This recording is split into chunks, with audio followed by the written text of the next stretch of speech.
Welcome back to Smok'n Jay's Garage. It's starting to rain here a little bit, so we're going to try to get this done quickly. I should have put it in the garage, but I didn't want to move stuff around. So we're changing the front brakes on our 2004 BMW 325 Xi. That's the four-wheel drive model. This is pretty much standard for all of your E46s. We've got the light that came on inside of the dash, so we have to change the sensor. You've got a sensor on the driver's side in the front. Got a sensor on the passenger side in the rear. Driver's side brakes, front brakes typically go all quicker than rear ones, so we're doing our front brakes. I bought all four, but probably not going to get to the back ones in the rain. We're going to do the front ones today because I know for sure the front ones are bad. That's what our sensor is sensing. So I'm going to show you, I already did the other side. I'm going to show you how to do this side and how to change that sensor. So I'm going to pull the wheel off and we'll get started. I'll show you what we need here in just a second.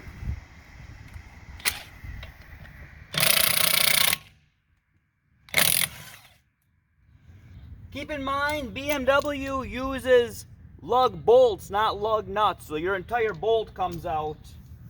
And if you got somebody like the person before me, they put never sees all over the crap of it.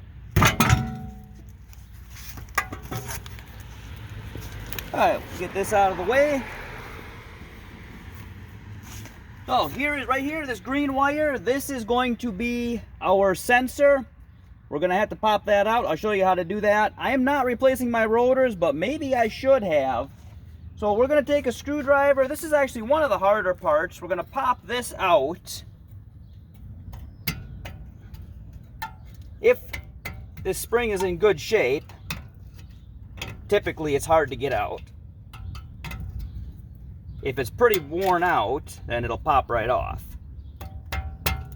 You are going to reuse this though, so save it. Now we are going to need a 7mm Allen head, which is easiest to get to with a ratchet. Right on the back side here, I'm going to have you switch sides. Right on the back side here, right here is what we're going to pull out, and there's one right below it, right here. Just get your nail in there or a screwdriver, and there's a cap. Just pop that dust cap off. There we go, got that bottom dust cap off. And then make sure we are lefty-loosey.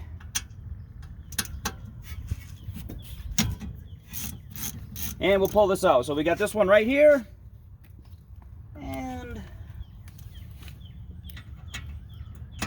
right there. And we'll pull these out.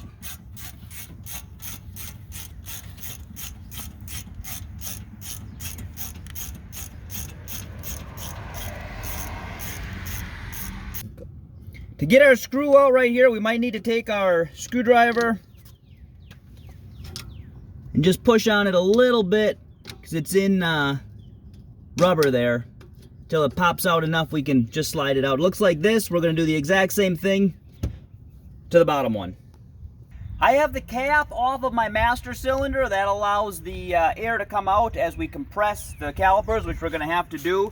I get a screwdriver or a pry bar or something in here. Try to go against the brake pad, not against your caliper. Just pry on that just a little bit. That'll push that in a little bit, and then this should slide out much easier.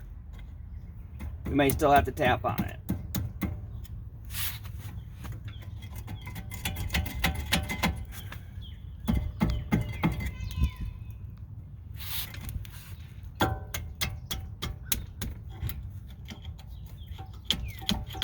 My old pads are stuck in there pretty good. I noticed that on the other side as well. They were not greased very well at all.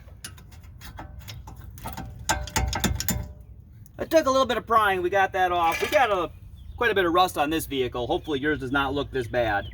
Once you get your caliper off, there's quite a few things you can do. You don't want to let it hang from the brake line. I like to use a jack stand.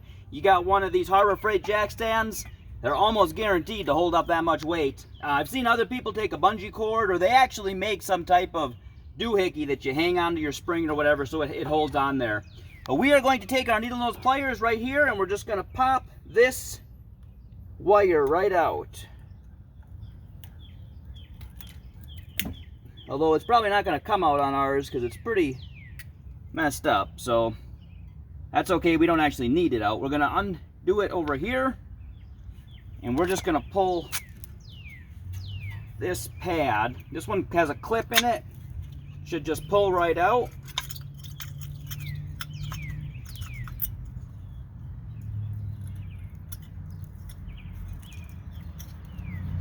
There we go. And now this one should slide off, but it wasn't greased last time, so it's not going to come out very easily. There we go. We're going to clean all these up, but we'll set this over here for now. And you're going to have, set this where it doesn't fall. So right on the back side here, just follow this wire. There's a little grommet right here. That's just going to pop out like so. Another one right over here. Top wire. Just going to pull that. Pop it out. And we're going to open up this box. The other wire here, if you are curious, that is for your traction control. It tells your wheel if it's slipping or not. So we've got a little push button right here. We're going to push that, unplug it. Try to remember how that's all on there. And we'll just pull this out this way. And I'll give you a look at how that goes in there. That's just going to sit in there just like that. This one's pretty stuck in there, so it's probably not going to come out. But we'll show you how to put the new one in. I'm going to clean all this up though, because it's pretty nasty looking. Your caliper is going to be sticking out now. You need to push that back in to accommodate your wider pads now, because they're new. If you have a disc brake spreader, that will work great. If you don't need any type of special tool or anything. You can just use a C-clamp on the back here. But I would recommend throwing your brake pad back in so you're pushing against your brake pad if you don't have a plate or something like this, like what we have on a spreader.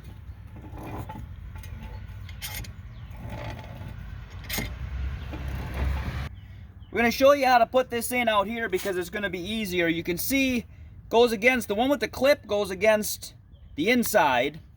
So this is going to fit right inside of that groove. You can see there's a little bump on the end of that. That's what's actually going to wear through when your pad gets down. So this is going to fit in here just like this. It's going to snap into place. And I'm going to actually put it together first, but then that's how you know how it goes. So we're ready. I'm going to start to thread it up the same way we took it off. We want this to go this way.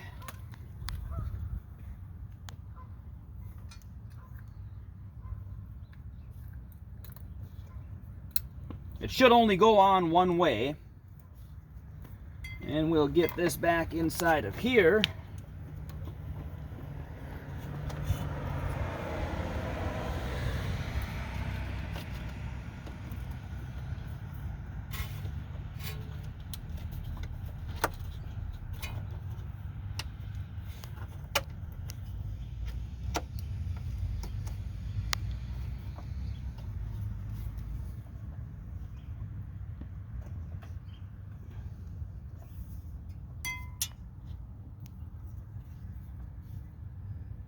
Pop those back into the grommets.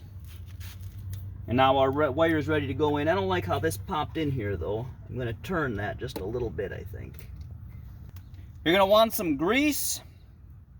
I like to put it right around the end here because, let me show you on this one because you get a better view. This is going to sit on here just like so. We're going to want it to be able to slide.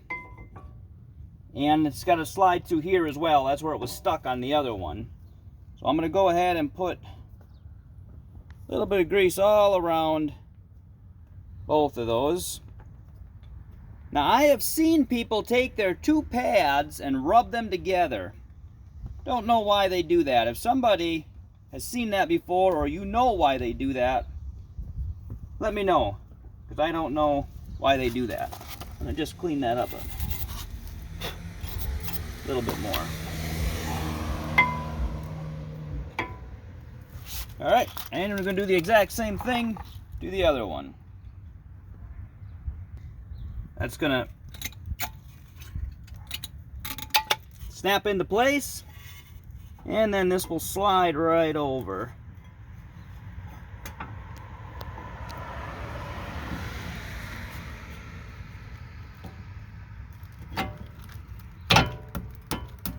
Just like so.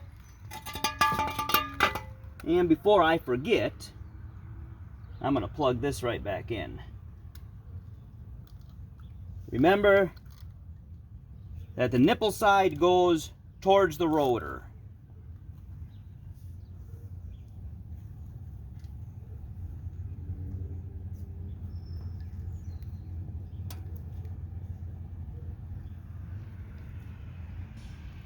That's what it'll look like when it's done. I also like to take my screws, put a little bit of grease on those as well.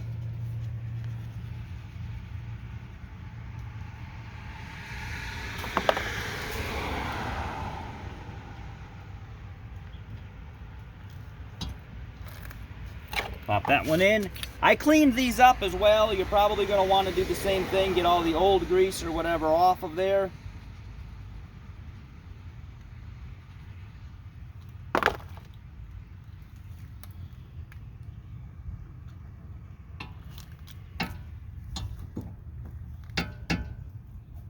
You may have to wiggle that just a little bit to get it into place and to get it started.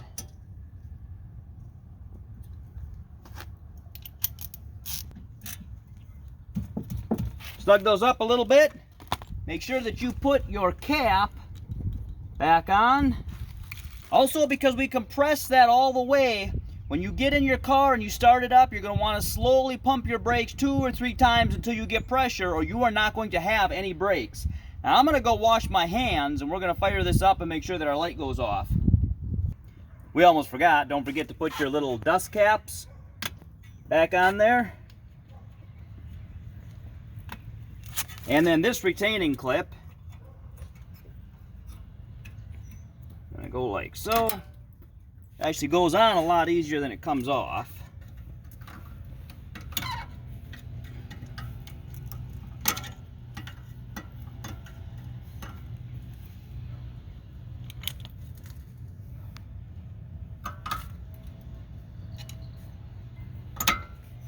Or at least the other side did.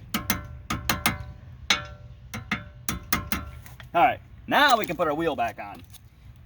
If you are having your wheel up in the air, or your whole vehicle up in the air like I do, your wheel is going to spin freely. So if you put it on with an impact to help it to not spin, make sure that when you get your wheels back on the ground, go ahead and torque them to the proper specs.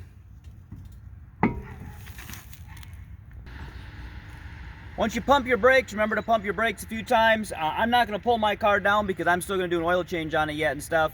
If your light did not go out, then double check your connections, or could have been your back brakes. In the sense you saw our pads, you know it was our front brakes that were bad. If the whole weather holds out, it stopped raining now for a little bit, we're going to do our back ones too. But if this video was helpful for you, if you have any questions, leave them in the comments. If you're watching this channel for the first time and you haven't already and you want to, boom, please subscribe.